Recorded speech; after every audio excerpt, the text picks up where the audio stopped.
Hey guys, what's up? It's Chris coming at you all with another video. And today's video is actually not an update on my transition. Today's video is going to be a tag, and the name of this tag is the gender tag. I first saw this video on a fellow trans guy's channel. His name is Benni Rodriguez. So if you haven't already checked him out, be sure to follow him on YouTube and just follow his transition as well. So there's 10 questions. I'm going to go through them and just let you know more about me. Question number one, how do you self-identify your gender and what does that definition mean to you? So I identify as a trans man, and what that means for me is that I was assigned female at birth, but I never truly felt comfortable living the life of a woman or being seen as a woman, and so I feel more comfortable living a masculine lifestyle, living as a man, and being seen in that way, and that's what it means for me. Question number two, what pronouns honor me? My primary preferred pronouns are he, him, and his, depending on what the situation is. And if people don't know what I prefer and they don't ask, I'm okay with they, them, theirs as well. But if you know me, and if I've told you, it's always going to be he, him, his. Number three, describe the style of clothing that you wear most often. So most often, I am wearing, depending on the weather, a shirt that has a pocket on it. I'm really into pockets. I don't know why. I also wear a lot of button-ups, polos, and then I'm usually either wearing jeans or some kind of slacks. And then as far as shoes, I'm really into I do wear sneakers, but I'm also into loafers and kind of like a more classier shoe. I don't necessarily have to dress like that, but that's just how I feel most comfortable, and I really enjoy dressing up. And so sports jackets, blazers, ties, dress pants, all of that. But just masculine in any way, shape, or form is what I primarily wear. Number four, talk about your choices with body hair. How do you style your hair? Do you have facial hair? What do you choose to shave or choose not to shave? So, starting with the first part of that, how do I style my hair? Obviously, this is it. I have had locks since 2008. I started them my freshman year of college, October of my freshman year. So yeah, this is coming up on 9 years of having them. This is primarily how I style them. When I go home to Chicago, occasionally the guy who started them for me will style them more than this, but primarily this is just what it looks like on a daily basis. Do I have facial hair? I do have mustache coming in, and I do have some chin hair. Sideburns are still coming in, and hair on my cheeks is still coming in.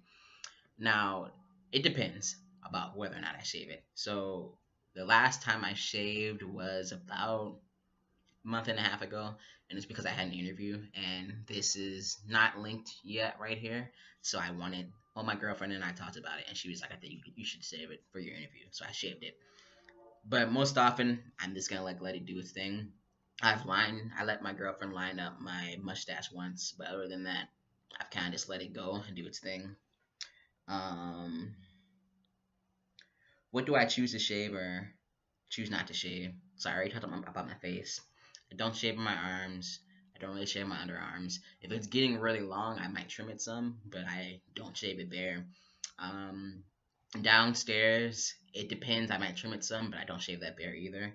And I have not shaved my legs in some years. So really, the main thing I do shave or might decide to shave is my face. But because I want my face to do its thing and grow however it's going to grow, I probably won't be shaving for a while. Talk about cosmetics. This is question number five. Do you choose to wear makeup? Do you paint your nails? What types of soaps and perfumes do you use, if any? So I do not wear makeup. I think the last time I did wear makeup was for high school graduation or high school prom. Yeah, so last time I wore it was senior year of high school. I don't paint my nails. I think the last time I got them painted was 2015 maybe, or 2014, Christmas time. I don't know. Usually my nails are just like this. What types of soaps and perfumes do I use, if any? Soaps, I'm not really particular about them, as long as they have some moisturizing effect with them. I'm usually pretty good.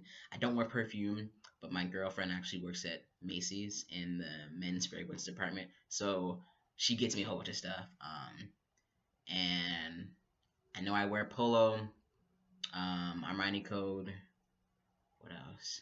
I have a Coach cologne too. Basically, anything she gets, as far as like free products, that's usually what I wear.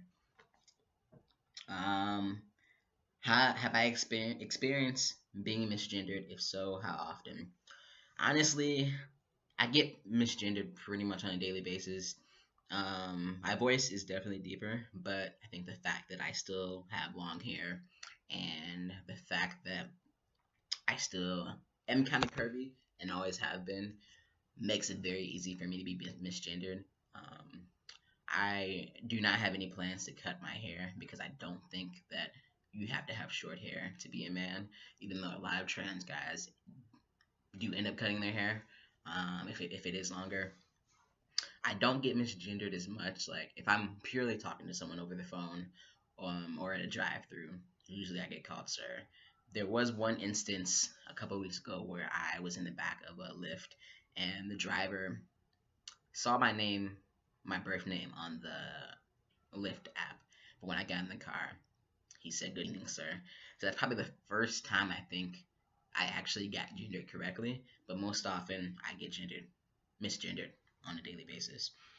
Um, so question number 7: do you experience dysphoria? How does that affect you? I do experience dysphoria, and how it affects me, I think, is it makes me kind of self-conscious about what I choose to wear and how I shop. And so I've been binding since 2015, I think. Yeah. Or maybe it was 2014. No, I think it was, I've been binding since like 2015. Yeah. So it's been over 2 years at this point, going on 3 years. And it's to the point now where I used to go between a sports bra and the binder, but I just strictly wear binders now. And sometimes it makes me not want to go to the gym, but I know that working out makes me feel better, so I stick it out. But dysphoria just like makes it hard for me to just function sometimes, makes it hard for me to shop. And honestly, I feel like that is one of the biggest reasons why I still get misgendered. So when people misgender me, and I feel like they do it because of my chest, it makes me kind of down. So somewhere in the near future, top surgery will be a thing. Number 8, talk about children. Are you interested in having children? Would you want to carry a child if that were an option for you? Do you want to be the primary caretaker for any children you may have? So I'm not interested in having children. I like kids a whole lot, but I just don't want any myself. And I think that's part of the reason why I do the work that I do. I work for a nonprofit, and I work with kids who are ages 6 to 18. And I think that fulfills any need or want I might have for kids in the future. Um, if I was interested in having kids, I would not be interested in carrying them. I think that would make my dysphoria go to like an all-time high. So I would not be interested in that. Nothing against masculine identified people who do choose to carry. I just wouldn't feel comfortable. If I did have kids, I would want to be a primary caretaker. But like I said, I don't see that in my future. Number 9, talk about money. Is it important for you to provide for a family financially if you choose to have one? Is it important that you earn more money than any partner you may have? Do you prefer to pay for things like dates? Are you comfortable when others pay for you or offer to pay for you? So it is important for me to provide for my family financially. If I was to have one, it would be very important for me. But it's not important to me if I make more than my partner. Currently, that's what it is, but that's not important to me. As long as we're both contributing to the household, that's what's most important to me. I do prefer to pay for dates, but I also don't shy away from letting my girlfriend pay for dates too. Am I uncomfortable? Am I uncomfortable when others pay for you or offer to pay for you? Am I uncomfortable when others pay for me or offer to pay for me? So this is kind of weird. So I think I've gotten more used to allowing people to pay for me. But there was a time when I just didn't want people to do it. I think I am open to it, especially if I'm getting ready to pay for it, and then someone says, no, no, no, don't worry about it. It's my treat. I let them do it, but there was a time when I was very uncomfortable with that. Question number 10. Anything else you want to share about your experience with gender? I think what I want to share about my experience with gender as a final note is that there is no one way to be anything. Whether you're a trans man or a trans masculine individual, whether you're non binary, whether you're super feminine, there are so many ways to express gender, and there's never just one way to do it. And I think if people recognize that, there would be so much more unity, appreciation, love, and respect in the LGBTQ community. So I guess that's like my final point. You can be anything you want to be in regards to how you identify and express your gender. I mean, that's why I have the long hair. I'm not cutting it because I think there's been perception that if you are a masculine identified person, your hair should be short, and if you don't cut it short, you're always going to be misgendered. And I don't believe that. So, do you, no matter what that looks like, no matter what it feels like, as long as you're happy expressing your identity in the way that you want to, keep doing it. Thanks for watching, guys, and let me know if you're going to do this tag as well so that I can check it out. Peace.